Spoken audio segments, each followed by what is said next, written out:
It's a good thing. It's a great thing. Well, welcome to Around the Galaxy season number 2. I'm Pete Fletcher. I'm your host, and welcome to the show. How are you doing? So, first of all, thank you all so much for joining us. If this is your first visit with Around the Galaxy, thank you so much for checking us out. And make sure to like, subscribe, and share, and all that good stuff if you enjoy it. And if you're a return visitor, like if you're a patron, for example, joining us tonight in our very first exclusive live stream, well, thank you so much for doing that. Thank you so much for joining the team and being a part of the Around the Galaxy family. So, it's interesting. I never expected to sort of have 2 seasons, 3 seasons, whatever, multiple seasons. I never really looked at the show that way, but it felt like it was time to make the right sort of crisp break, if you will. And the show is going to be focusing much more on the audio podcast. We'll be going back to that, but we're going to continue to offer these live streams to our patrons. And thank you so much if you are a part of it. Feel free, if you aren't, to check out patreon.com/ATGcast, because we want you to be a part of the show when we have wonderful guests like we have tonight. It makes sense to kind of go back to focusing on podcasts and kind of focusing on the conversation part of the show, because tonight I have a guest who is currently on 2 of the most popular Star Wars podcasts on the web right now. She's on the Imperial Senate podcast, and she's on Kessel Run Transmissions. I'm excited to introduce Clare Stribling. Clare, how are you? It is great to see you. Thank you for being a part of the show. How's life treating you? Life's pretty good. It's been chaotic couple weeks, but we're doing really great now. Thanks for having me on. I'm super excited. No, this is fun, and it's funny because I was thinking about it before we got on, and I've been sort of back into the Star Wars Twitter thing for about 2 years. So just before the podcast started, I started to dig back in, and I think you were somehow, I don't know how, one of the first people I ended up following. It was probably because it was around Celebration, and you were probably doing some funky cool stuff at Celebration, and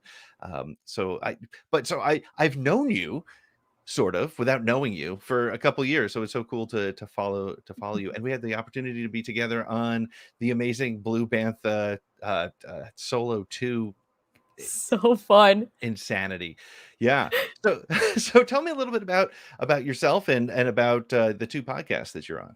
Yeah, so I just moved to Southern California from the Chicago area, so I'm still very Chicago strong. Yeah. Very also big Georgia fan, all originally from Georgia, a little melting pot of weirdness that has made its way to Southern California. And it's been really nice. I have 2 amazing podcasts that I love to be a part of, and they're so different. So I get to do different things with both of them. I have obviously different chemistry with different groups of people, but I get to do news coverage and scoops and rumors, and then I just get to be insane, I guess.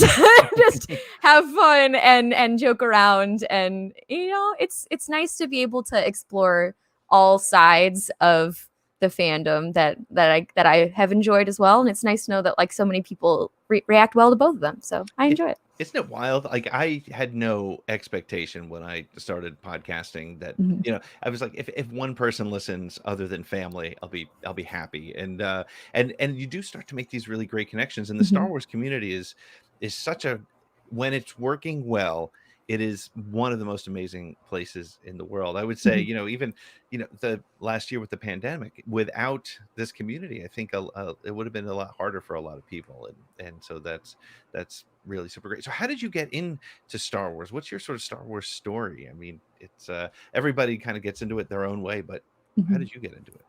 So I am the youngest of 4, and I have 2 older brothers. Both of them were Star Wars fans, had Star Wars action figures.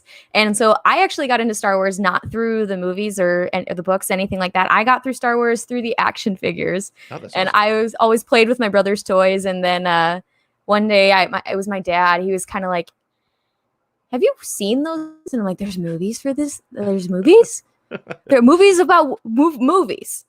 What do you mean? So, and then we took a weekend and we sat down. I think it was maybe 2 days. We watched the original trilogy. And then after that point, it was just done. And I'm not the biggest collector to this day. My collection pretty much stays within the Salacious Crumb realm. But yeah, the merchandising how the real from the movie is made, it And how introduce the children, give them cool toys. That's great. It's funny because yeah, toys are like my 8-year-old son. I think before he watched Clone Wars, which was his entree into Star Wars, was he was. I have photos actually.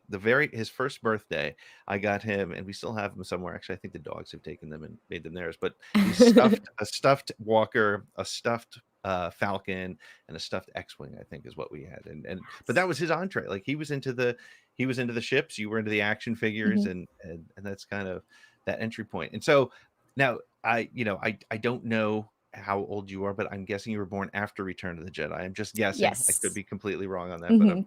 pretty sure I'm right. Uh, but so you grew up in a very different time to be a Star Wars fan. Like what were the prequels? What were your first Star Wars movie in theater experiences, or was it even beyond that? Yes. So my first Star Wars movie theater experience wasn't until Revenge of the Sith. It's Mm, something that my parents got me, like my dad got me into when I was really, really little. The Star Wars movies, watching them at home, but he wasn't a huge Star Wars fan himself. He's a Star Trek fan. It's more of his thing. We all forgive right. him. We We'll like let it both go. Yeah, worlds. that's all right. That feud isn't a thing really anymore. I choose not to let it be a thing. But yeah, so I didn't end up. I was the only one in my family who was like at super fan status when it came to Star Wars. So yeah, I didn't end up seeing my first movie in theaters until Revenge of the Sith. I was 5 when The Phantom Menace came out. Hmm. So I remember that, and I remember getting the movies at home.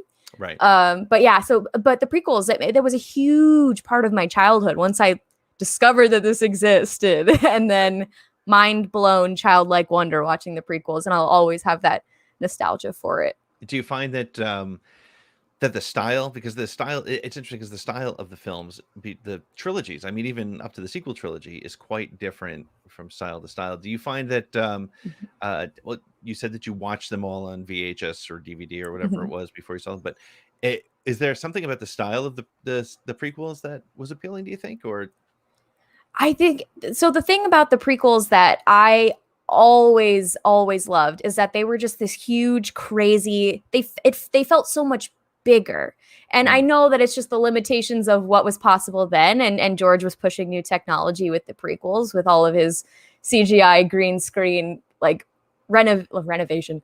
His revolution of right. CGI that came out of the prequels. They felt so big. There were so many more characters. The thing about Star Wars that I most connect to is weird Star Wars. I Okay. live for the weird Star Wars, and the prequel era gave us so much, gorgeous, beautiful, weird Star Wars. It Absolutely. was so I think that's what I connected. It was more colorful. It was more. It just seemed bigger, and we went more places. And yeah, I that's what I enjoyed a lot about the prequels. It's so interesting to hear you say that, because when one of the questions that I've asked people over, probably the last year or so, since the Skywalker saga is allegedly over, right? But it's never over, right? Allegedly, Yeah, no one's ever really gone. no Um, one's ever exactly. but it's interesting to think about the question that I'd love to ask, and I'll pose it to you, is what makes something Star Wars? And you said weird Star Wars, but what is it that makes it different from a Star Trek? Or Dune is coming out sometime this year, and that's going to be an Oh, epic sort of science fiction fantasy. so exciting. Can't wait to see it. But what makes Dune different from Star Wars, and what puts Star Wars in its own category in your mind? It's interesting because I feel like Dune. Okay, so I feel like what makes Star Wars different from Star Trek is the fantasy side of it, is that mystical fantasy side of it. But it's not, to me personally, it's not like a Tolkien Hmm. fantasy. It has a different flavor of fantasy than I feel like Dune has. Dune is very classic fantasy genre elements coming in with the heavy science fiction. Hmm. But Star Wars is just it's got this level as well, this feeling at the bottom of it. It's about, it's not about anything more than childlike wonder at the end of the day. I feel like other areas of science fiction and also science fiction fantasy, Hmm. um, I feel like a lot of them lose a sense of childlike wonder along the way, and Star Wars never ever does that. Um, but that being said, is Dune my most anticipated movie of the year? Oh yeah, Yeah, yeah. Oh yeah, I love that book. Yeah, did you see the 80s version of Dune? The one with I know the guy from Twin Peaks is in it, but I always Yeah. remember Sting for some reason, probably 'cause I'm a big Yeah. Sting fan. But did you have you seen that Yes. mess? You know, I Yes, mean, I it's have. good and bad. It's like a train wreck. Like It is. I don't yeah, yeah.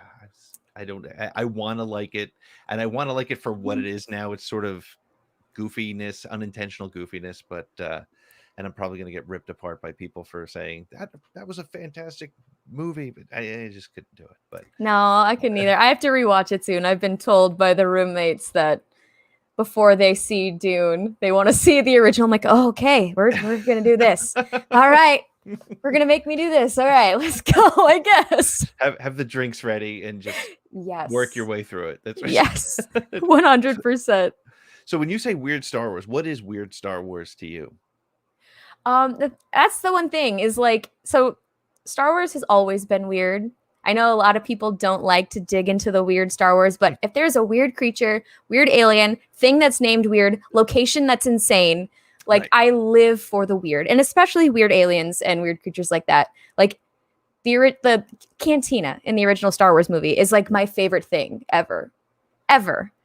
Yep. Jabba's palace, having rancors and having a giant blue elephant who plays the keyboard, and it's weird. It's just bizarre, and I've always been a big Jim Henson fan, big Muppet fan. Mhm.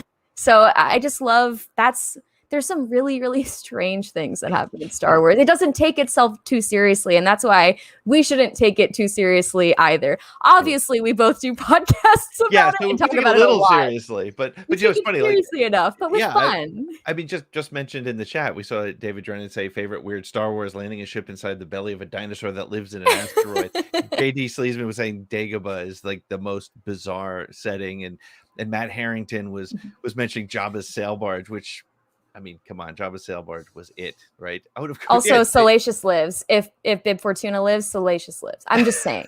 I'm just saying. I think it's possible.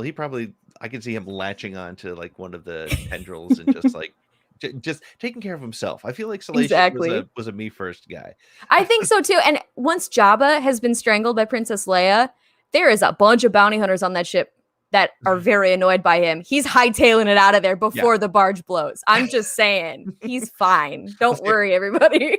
Your point, you know, and your point is about Bib Fortuna surviving. First of all, big surprise. Second of all, he landed someplace where apparently he was eating just fine, and which means to me, Salacious has to be nearby, right? Because he's gonna latch on to whoever the big boss is in Tatooine. So Exactly. You got to get that mob protection. No better protection than from the mob. so now, how did you become a Salacious Crumb fan? Is it like because I'm not gonna lie, I still find him a little annoying. I'm not gonna lie. Good. But He's on my good. there he is. You got a clock. I do have the clock from Celebration Anaheim.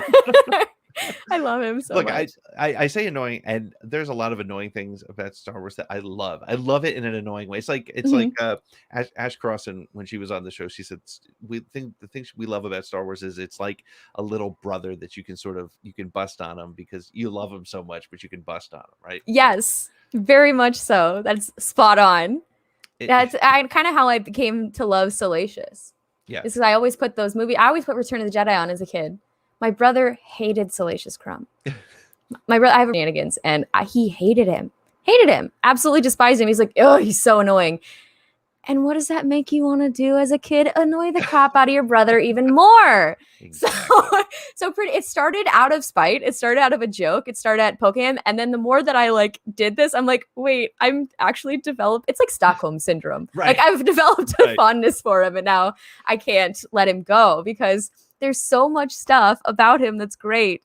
He is unapologetically himself. He is like the definition of every like teenage girl's post on their timeline of dance like nobody's watching. He's laugh like nobody's listening to your crazy cackle. That's what Salacious is. He's unapologetically himself. He's confident. He knows who his friends are.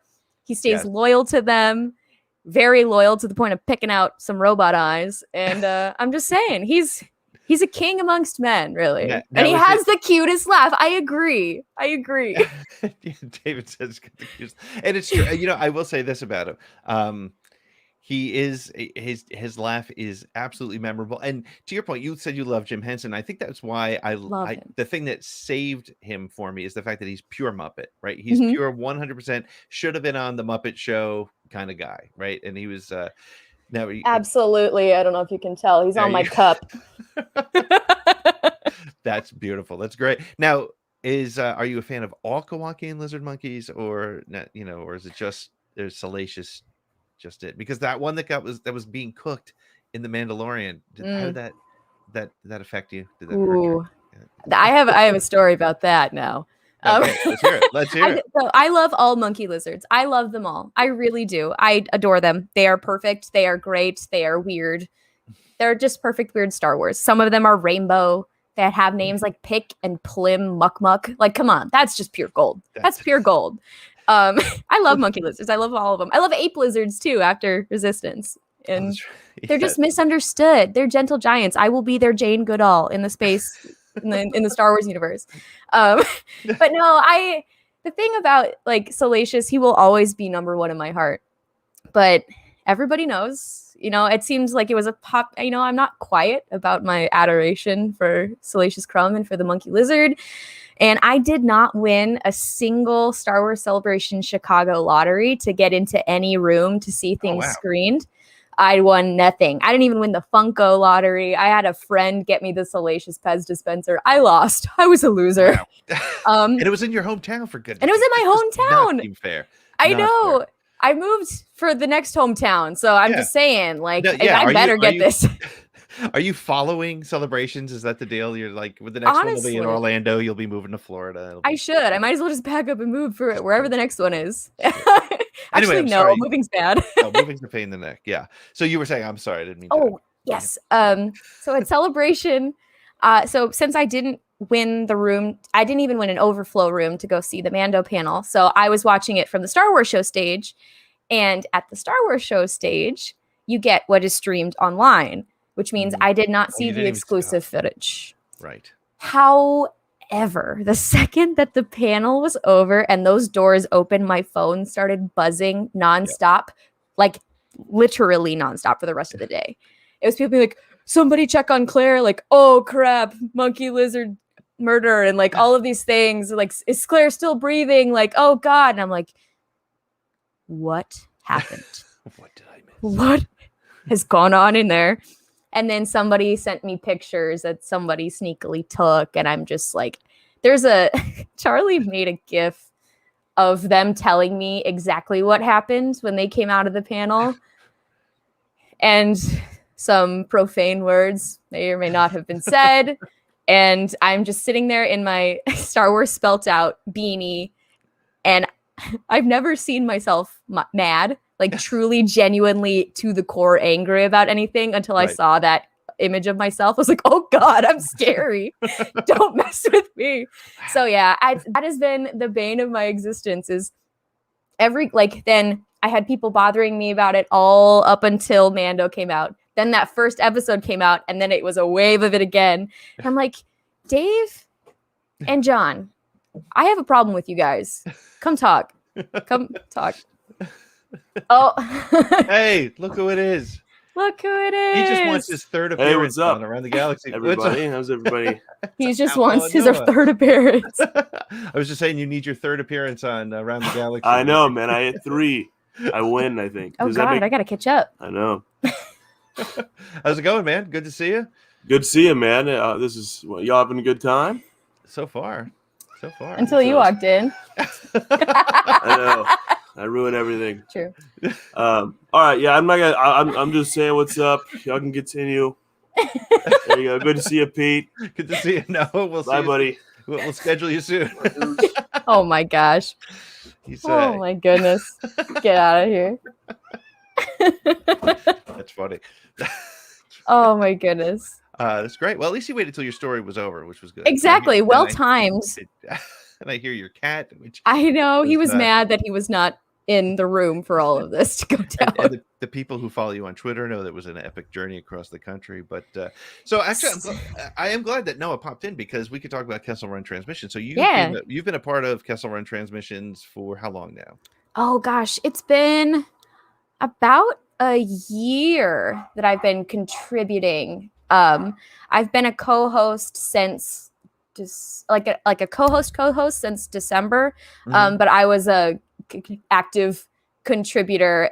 I guess I was a part of the team before I was told I was part of the team. But so since last March during the Clone Wars Roundtables is when I became a part of the team officially. So and I've talked about this with Noah and with Corey when they were on the show, and I'd love to get your take on it. So there's this whole. So for those of you who are not familiar with Kessel Run Transmissions, it's not the only thing that the show does by any stretch. It's a lot of news, a lot of conversation, a lot of opinion. It's a really fun show, and you guys have the best set on the internet. With it's so cool. I was starting to feel happy about my set, and then I saw your show, and I was like, that's it, I quit.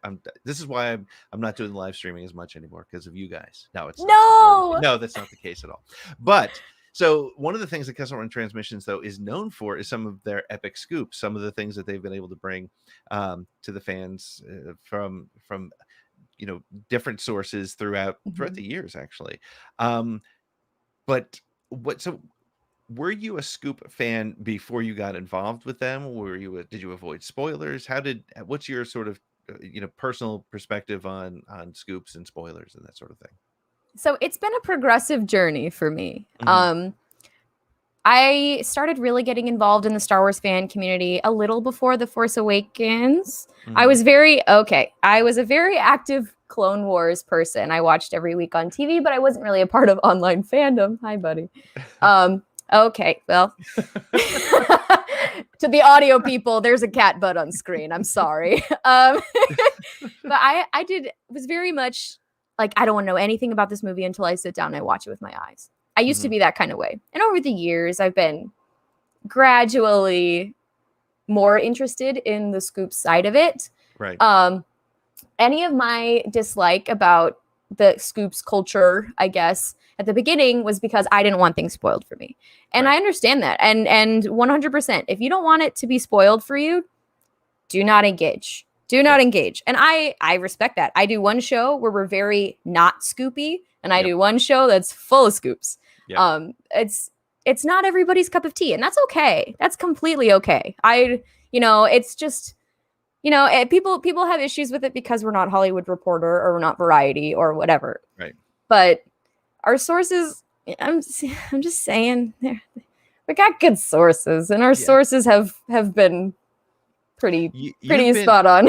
I would say Kessel Run Transmissions has nearly close a batting average as most of the major publications. I think you're right. I think that's one of the things. And look, I think there's a little bit of a jealousy thing out there. People want to bring the scoops, and I realize saying that is probably putting me in a slightly negative light. But I think the reality is, and the reason I say that is because I get a sense from when the scoops are incorrect, as they will be. I mean, the reality is the Star Wars security team is awful. Everything gets out the door, and all these same things have happened on Marvel movies, on tiny movies, on huge movies, but not everybody's hearing about every single move.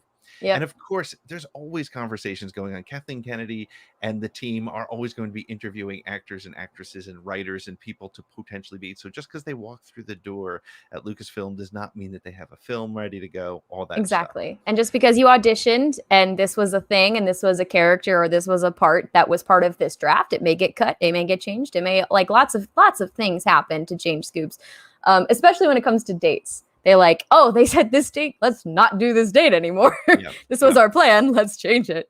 And that's just the way that it is. Also, the finished product is never the finished product until it's on the screen in front of our faces, and we accept that and know that. Yeah. Just depends on how credible and what of our sources and how many are talking about them, that we'll run or not run something. Yeah, no, and that I think is a very admirable thing that Kessel Run Transmissions does. Is you guys probably hear things all the time, but I know that I know from speaking to Noah and Corey, you're very careful. There are things you want to So out, bad. but you know you needed that one extra bit. But there's almost this sort of victory for the internet when you guys are wrong. Have you noticed that, or am I just am I seeing? Oh, never, not a single time ever have I gotten. No, it's funny because it's funny because you can be right 99 out of 100 times, and then the one time that things are wrong or get changed, it's just like I need to get my sources from Lucasfilm only. I was listening to these guys and now they were wrong. I'm like, okay, well, look at this. You can safely assume lots of the time that it'll come to be. We don't have to be so negative. We know that things happen and things change. It's okay. It's okay. Well, you're right. I think it's so interesting, the fandom. We mentioned it before. I said at the top that when the Star Wars fandom works, it's one of the greatest places in the world to hang out. And when it doesn't work, it is one of the ugliest places to be. And it's interesting too, because to your point, things are going to change along the way. It's very rare. Maybe I'm ignorant, but I almost never see anybody say, "Hey, Variety, you got this wrong. Hey, Hollywood Almost Reporter, never. you got this wrong," right? So I think that's the other thing that I find interesting, and would love your reaction to, because I think it's you made a really important point, and that is it's not for everybody, and if you're not into it, that's great. People, and maybe it's because you're not Hollywood Reporter, but people tend to sort of point a finger at Kessel Run Transmissions and a couple of the other scoop sites and say you're spoiling it for everyone. How do you respond to that? Because I don't believe you are. Thank you. I don't think we are either. I think the problem is we try very, very carefully not to put spoilers in titles and thumbnails, and we've obviously no one's perfect. There's been a couple that have been like, oh no, let's bring it back, get rid of it. But we do our very best to sizzle enough without spoiling for people. Yep. And then if you want to know more information about that, click on it and find out. But also, it frustrates me because I very much have friends in my life that don't want things spoiled for me, and I am their friend. And I'm like, well, that's fine. I won't talk about it with you. Right. I'm very happy to be tight-lipped about whatever you do and don't want to talk about. But a lot of other people on the internet don't give each other that respect, and I don't think that's fair. Because you don't have to be Scoop's fan. You don't have to follow Kessel Run Transmissions if you don't want things spoiled for you. That's okay. It's fine. You don't have to do it anyway. But it's the people online. It was very frustrating, and it really does break my heart when I see people deliberately share things, especially things that we have scooped, and deliberately share things in a spoilery way that was not our intention and not how we executed it. And then the finger gets pointed back to us because that's not our intention. I don't want to spoil anything for anybody who doesn't want it spoiled, but a lot of people are interested in that. Yep.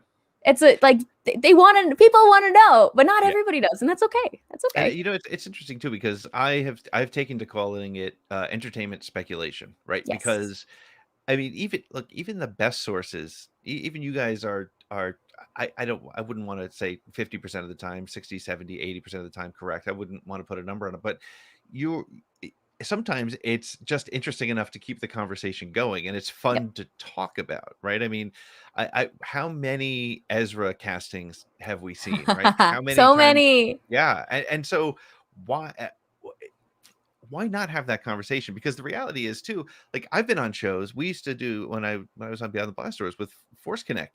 We used to fan cast all the time. We used to just, because that's a Star Wars conversation. That's fun. Right. And I think people need to kind of remember that. It just so happens that you guys happen to be bringing information from a different source. A more connected source, perhaps, as a way to put it. But it doesn't mean that that it's 100% right, and it's fun to talk about. And when we did the Mina Masood one, when we were talking about that on the show, it was very much like, this is what we have heard is the direction right now. Contracts have not been signed. Things are still fluid. Projects are still not solidified. That's another thing, is we're not sitting here going, this is the only way it's gonna go. Yep. We want to make that clear as well, when the way we deliver things. How do you respond when you see your stories picked up by I hate to use the word legitimate press, but not that you're illegitimate. It's weird. But, when you see your stories coming up in those sort of Forbes. things. Yeah, Forbes. Yeah. Well, but don't That was forget, weird. Forbes also quoted Doomcock. So Yes. let's not be too excited. All right, let's take it Exactly. down a notch. But no, I mean, Exactly. it must be interesting for you guys because you're now Mhm. becoming a source, and I've known, and I've not known because I've actually never met 99% of the people I know on Twitter, but I've spoken to Noah for a number of years, and it's interesting to watch how your channel has grown and have become that source. Do you feel pressure to be a source? Um, not really. Sometimes I do because I think that we've gained this reputation at this point that things are going to get scooped all the time. And Mhm. that's simply not all of what we do. There are Right. things that we can and can't say and things that we can allude to that we're not comfortable running yet, but like at the end of the day, we also do discussion. And I feel like a lot of the times, because now we do our live shows 3 days a week, Mhm. and there's a pressure to always deliver scoops, but I see it in the chat. I see it on our Yeah. live streams for Kessel Run. But at the end of the day, like that's not all we do. And we have a really great community of people who enjoy scoops and enjoy us for some reason. And we just have a lot of fun with it too. But there is a persistent voice of like, when are you like, what do you know about this? What do you know about that? What do you know about this? Like, not enough to talk to you about. Sorry. Yeah, and I think that that's another thing. And since you're on multiple podcasts, let's talk for a second about the multitude of podcasts and live streams and fan created content. Do you feel it's this you're probably gonna be not like this question, but I'll throw it out there anyway because hey, that's what I do. How do you feel? Is there a competition? And I hate to use that word, but is there? I mean, do you feel a pressure to be more creative or something, or is it? Do you look at it as just one sort of giant, bar room where we're all hanging out and talking Star Wars? Yeah, I think it's somewhere in between those two. I feel. I would argue because at the end of the day, Star Wars appealed to a diverse group of people with a diverse category of interests and likes and wants. And obviously, with online fandom progressing the way it has, especially in the era of the sequels, absolutely everybody can put their voice out there if they want to, and that's great because you don't have to take your Star Wars content, you can take it any way you want. That's fine. I think it's a good thing that there's other podcasts out there that are doing innovative things and that are their own personalities shine through because Yeah. we're all different people and we all share a common love of this one thing. I think it's great. I mean, I think that it's just everybody needs to treat it like we're all hanging out. It doesn't have to be a competition. Right. I will say I feel a little more competition for Kessel Run because Kessel Run is part of paying our bills. So I feel a little more pressure on that Yeah. one. But honestly, it's not even that much because I enjoy what we're doing. I enjoy the community that we've built that both of the shows have built. Like there's two different communities that have so many interesting sides to them. And I think that is only beneficial. And, but however, enjoy your fandom responsibly because there's a lot of not so good eggs out there that Yeah. have a lot of influence. And I do feel a pressure to treat people with respect. I do. Well, oh, what a strong pressure. What a Oof, terrible thing. must be I hard. I know.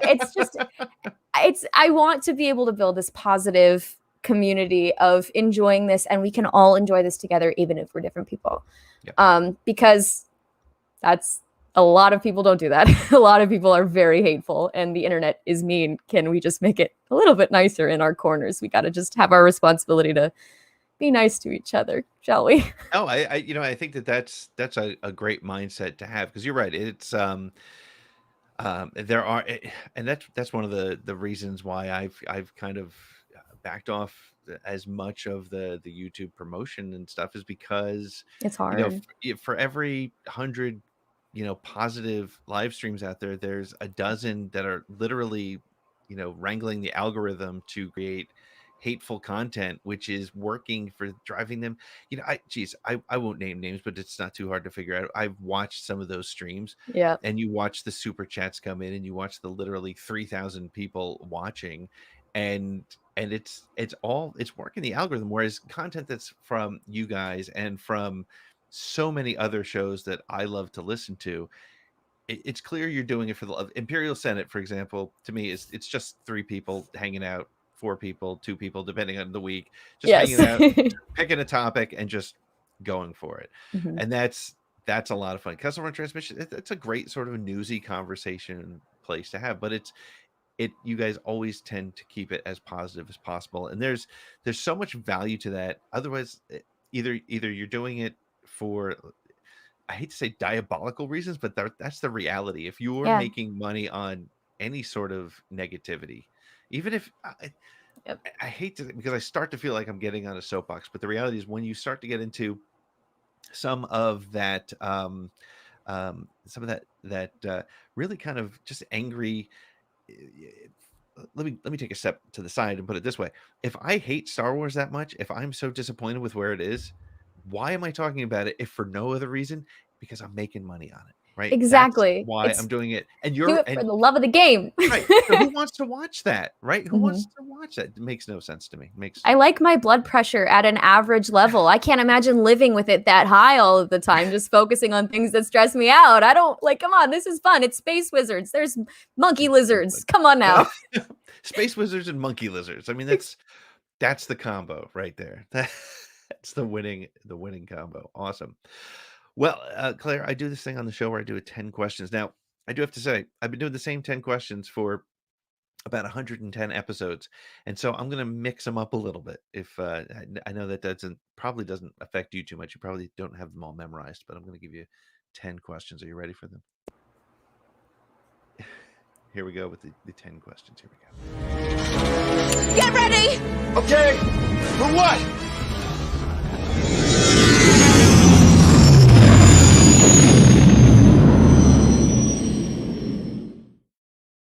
Okay, now it's not a quiz, and there's no Oh wrong no, answers. Pete, I can't hear you. You can't hear me. Oh, did you lose your headphones? Oh, hang on a second. Am I muted? I'm not muted. Uh-oh. Oh, hold on. Live streaming. It's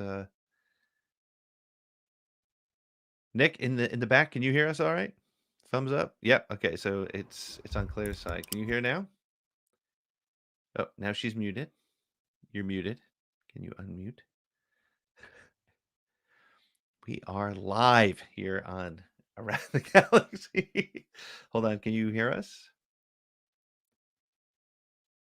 What? Now I can't hear you. Oops. Oh, I can hear you now. Can you hear me? Let's see here. I'm having a hard time hearing you. I hope you can hear me. I can hear you. Yes. Oh no. Okay. It's all good.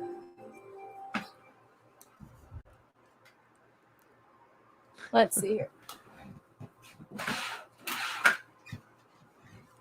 There must be something going on. Nick had to use his old school headphones earlier today as well. Maybe the Bluetooth is down.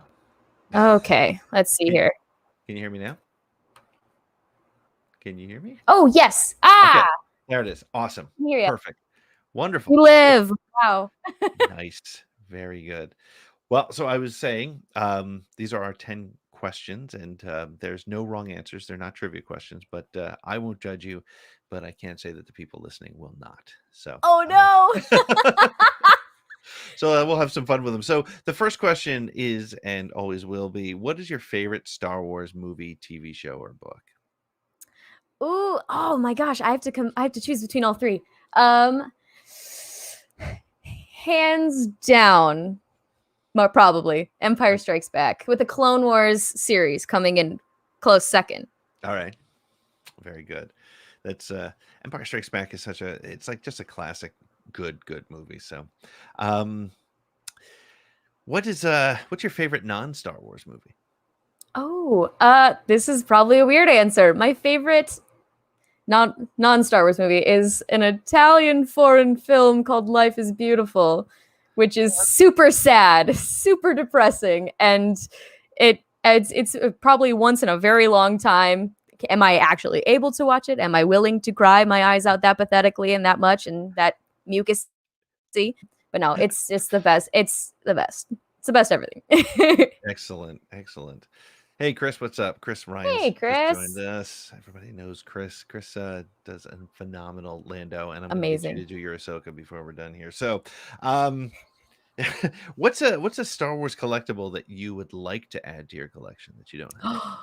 Oh my gosh, the Salacious Crumb hot toy. Salacious something. Yeah. I know. I need him. He's beautiful. I kept walking by this booth that was selling him at Star Wars Celebration for $900, and I'm like, God, gotta justify getting this. No, I can't. I can't do it. It was painful though. I kept walking by him every time, looking at me, saying, "Take me home." There are so many Star Wars collectibles that I'm like, it's $900, but I'm gonna love it. It's gonna make me happy.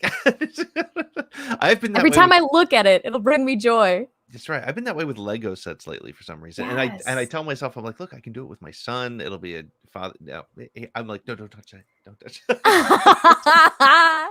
So it's I'm living a lie. So name an actor or actress or who you name. Let me try it this way. Name an actor you would love to see in a Star Wars anything. Oh, that's a really good question.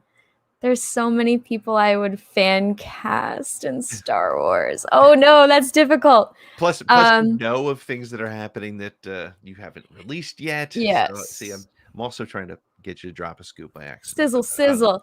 Sorry. No, but seriously, who would you want to see in a Star Wars? Probably, I would really. I don't know this is happening, and I have never heard anything of this going on. But I'd want Ed Norton so bad in a Star Wars. I love him. I think he's very talented. That would be cool. What kind of a character do you think he'd play? Oh, you see, part of me wants to cast him as a bad guy, but I think that he's probably some sort of spy, maybe a spy in an Andor series, a fulcrum agent, if you will. I think he'd be great. Okay, but you don't know of anything happening. No, I don't. I wish I could say that. Honestly, you do know that when this podcast drops, maybe even before it's done, maybe one of it is gonna be like Claire from Kessel Run Transmissions says Ed Norton is in Andor. No, Reddit, leave me alone. You never do, but I did not a scoop. Big asterisk next to what I just said. Not a scoop. All right. I'm gonna believe it though. I'm gonna live it. I'm gonna live it. And when it happens, I'm gonna be like, she did it on a show. I willed it into existence. I knew all along, guys. I knew all along. Sure. Well, yeah. Okay. So, question number 5. Let's go with, what's your favorite Star Wars sound effect? Oh, I mean, there are few things that make me so happy in this world as the seismic charges coming out of Slave One. Yeah.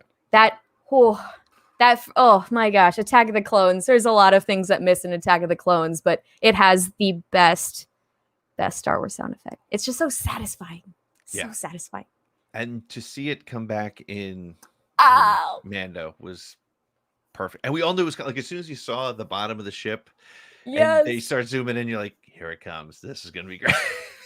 The second that we heard that Boba Fett was going to be in it and that Slave One would make an appearance, I was sitting here going, if there's no seismic charge, I will be okay. But I will be a little sad. I'll forgive them. How much of the because I sort of go in and out on scoops. So it depends on my mood. Like some days, like I'll sit down and be like, I don't want to know, but I'm going to click and I'm going to watch it. I want to know. Mm-hmm. How much of the show did you guys actually know before it hit? We knew a lot. We really did know a lot. And it was not so much plot. That's not what we knew. We knew casting choices before they were announced. We knew Ahsoka. We knew it was going to be Rosario.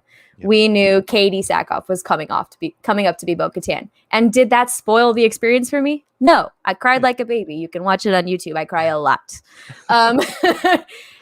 We knew. Let's see. I saw Ahsoka before she came out. Oh, yeah? I saw what she looked like.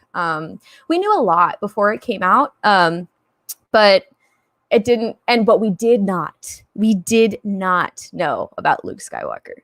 They kept that so well under wraps. And like still, because there's like no merchandise, no posters, nothing. It's been a while, guys. You can release Mando, Luke Skywalker merchandise now. It's safe. They still don't even have any toys that say Grogu. They all still say the child. No, exactly. I noticed that just so the other day weird. some of this stuff. Yeah. Cool. All right. So 6th question will be if you could own any spaceship from the Star Wars universe, other than the Millennium Falcon. I'm taking that off the table. Too many people have said that. Which ship would you want? Oh man. See, this I gotta think strategy wise. Do I want to think of a cool fighter, or do I want something that I can like stretch my legs out in and enjoy myself? Oh man. You know what? No, I'm gonna go my favorite ship, and I want one so bad. It's so pretty. Is the Naboo N1 Starfighter. I love the N1. It's so pretty. It's so pretty. It makes yellow look good, right? It does. It's yeah. It you know, it's funny. It's one of those things that it just also captures that aesthetic perfectly. Yes. It's kind of perfect George Lucas, right? Because it's kind of that Art Deco. It's kind of Flash Gordon-y, but it's still you know it's Star Wars immediately somehow. So yeah. All right, cool. 7th question. Let's go with who's your favorite droid? Oh man, you gotta make me do this one, don't you? Yes, just kidding. These are all hard. I'm like, I love you all. Please, they're all fictional, but please forgive me for not answering. I would have to say Chopper. Chopper's my boy. Chopper's my boy. He's too much fun. He's too much chaos. I love pure chaos. If you listen to Imperial Senate, you'll get it. Yeah. The thing about Chopper is I did not like him at first, but came to just love that he's like a little jerk, and you love him. He's just like he's all attitude. He's all you can hear him swearing without hearing him swearing. Yes. It's absolutely perfect. He's like the little boy. He's like in Talladega Nights. He's like the kids running around being like, anarchy. That's what he is. That's the energy he brings to Rebels. And it was so desperately needed. It was. And honestly, you know, now that you say that, he really, that entire ensemble cast, and it's funny to call a bunch of animated characters an ensemble cast because it feels funny but it really, it had everything. It had every type of character. It really did. It checked all of my boxes. Awesome. Andrew Staley agrees with you. Father and son David Drennan agree with you. You're in some good company there. So let's go with if you could be any Star Wars character, who would you be and why? Oh man. Oh, this one's tricky. Man. Oh gosh, if I could be any Star Wars character. It's hard because so many Star Wars characters that I would want to be, I sit down and I look at their life and I'm like, oh, there's a lot. You had to deal with a lot. Like my brain first went Leia, but I don't want to deal with, you know, the entire genocide of all my people, continually having people I love murdered and, you know, all that. And having Vader as a dad just sounds like kind of a bummer. That's a rough life. Yeah. A little bit. So maybe I wouldn't want to be per se, as much as I admire her. Oh man. I would be. Oh, I know. Space Jane Good. Like honestly, that's the answer. That was what my profession would be. Is I would be with a ape lizard and monkey lizard sanctuary owner and philanthropist in that way. No, I think I'm okay. So final answer, I'm going to go with Padme. I'm going to go with Padme, even though she did have pretty rough go at the end. I admire her. I would want to walk through those shoes and experience those that she had and And I wish that I would handle it with a quarter of the grace that she does through all of the prequels and before. Yeah, she's I think in 110 episodes, you're the first one to say her as a character, which is interesting. So Claire for the win. Yeah. What's your favorite Star Wars moment? Book, movie, Oh. Clone Wars, whatever. Oh shoot. You know what? I think I just recently got that moment. I think that my favorite Oh gosh, I think that my favorite Star Wars moment. Oh, it's hard. It's very hard. I feel bad because like a lot of my favorites are sad. So I'm sitting like thinking about these things. I'm like, oh, this is all a bummer. I'm gonna say my favorite Star Wars moment was Darth Vader at the end of the Clone Wars picking up and having Morai fly around in the background.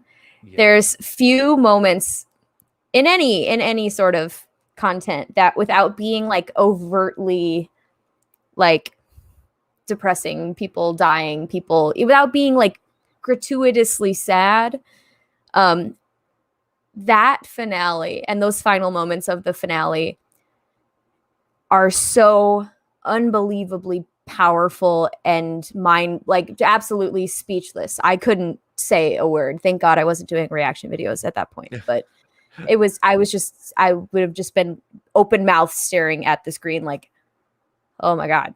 I've never been, there's few moments that have made me that dumbfounded. And that was one of them. Yeah. I did an episode of Around the Galaxy. Gosh, I think it was around in November, and I had Mike Marisi and Mike Chan both have written for From a Certain Point of View, The Empire Strikes Back, and I had Andy Lemire from the Holo Chronicles on, and we took apart 3 characters who we believe have the best stories in Star Wars, and Anakin was one, and we said Ahsoka and Maul because we got such stories for all 3 of them. But interestingly, Andy has this really great concept, and actually there's an article I think on beyondtheblastdoors.com, I think you can find it, is an article about how that moment was the moment that Anakin truly became Darth Vader or went completely over the line, right? Because he didn't know what happened to Ahsoka, and Ahsoka was his last connection to the world outside of being Vader. And I agree with you. I that worked on so many. It's one, I find that as much as I love Mando and Clone Wars and Rebels, I don't tend to go back and rewatch for whatever reason. I don't know why that is. I think because I live so much of it on Twitter and in these conversations. But that's a moment that I've gone back and watched because so many times.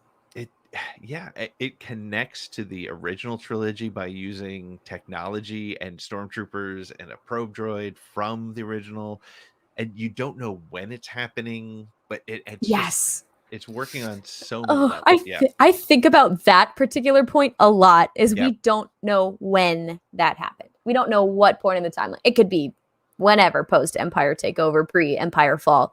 Yep. When did that happen? When did he? It looks like it was a long time from then. Right. At what point has he met her in Rebels? Has he seen her? Has it like after Twilight of the Apprentice? Is it before that happens? What is? I'm sad times. and that's what's amazing. That's what's amazing about Star Wars, right? Is I saw Star Wars when I was 7 years old in the movie theater because I'm that old, and Darth Vader was just this 20-minute character, right? Or however much time on screen. He was just an awesome bad guy. And he was scary and he was menacing and he was all those things. And now here we are 40 years later, and he's a character that you can still fear and you can still kind of hate, and you can still, but you love him and you want him. You're so happy that he got redeemed, all these things. And it's because of scenes like that and all these other stories that we've gotten. That's exactly it. And that's part of the reason why, that's a recurring theme of Star Wars. And I like to take that into my own personal life, is that no one, they said it, no one's ever really gone, that people can change, and not everything has to be doom and gloom and sad and depressing, there always has to be hope. Hope is such a huge part of why Star Wars is so special to me. And that's what Anakin Skywalker's story can be for you, depending on if you look from point A to point Z. It's so much hope came out of it. Yeah. And it's funny. We were talking earlier about what makes a Star Wars movie different or a Star Wars story different. And maybe it is that hope. I mean, Lord of the Rings is great. But there's sort of an epic sort of journey mission. And there's hope that it happens. But it's different. Wizard of Oz is a fun story, but it's so personal. And I wouldn't say it's hope. It's growth or something. But Star Wars, they've done, and sometimes they hit you over the head with it and they literally say it out loud. But that's Star Wars for you, right? Star Wars is sometimes in your face, and maybe it's that fact that Anakin's story is just hope, and that's amazing. So cool. Well, I have one more question on the list, and that is, what is your favorite or go-to Star Wars quote? Oh my goodness, that's a really great question. And this is kind of a weird one. I don't personally have children, and I use this quote, and I have nephews and a niece, and I have a new local nephew that I have adopted here. Araj's son, Malik, he's my dude. When I met Malik, I was wearing Salacious Crumb print shoes. And he this little 1.5-year-old kid recognized Salacious Crumb from the book Vader and Son. He recognized my shoes. I was like, you're one of my people, kid. Araj is doing his job, right? He is. Right. Yeah. Also, that little boy calls him Grogu. That little boy knows he's Grogu. I just listening to him say Grogu, I'm like, oh precious child. But I use this quote in a lot of ways.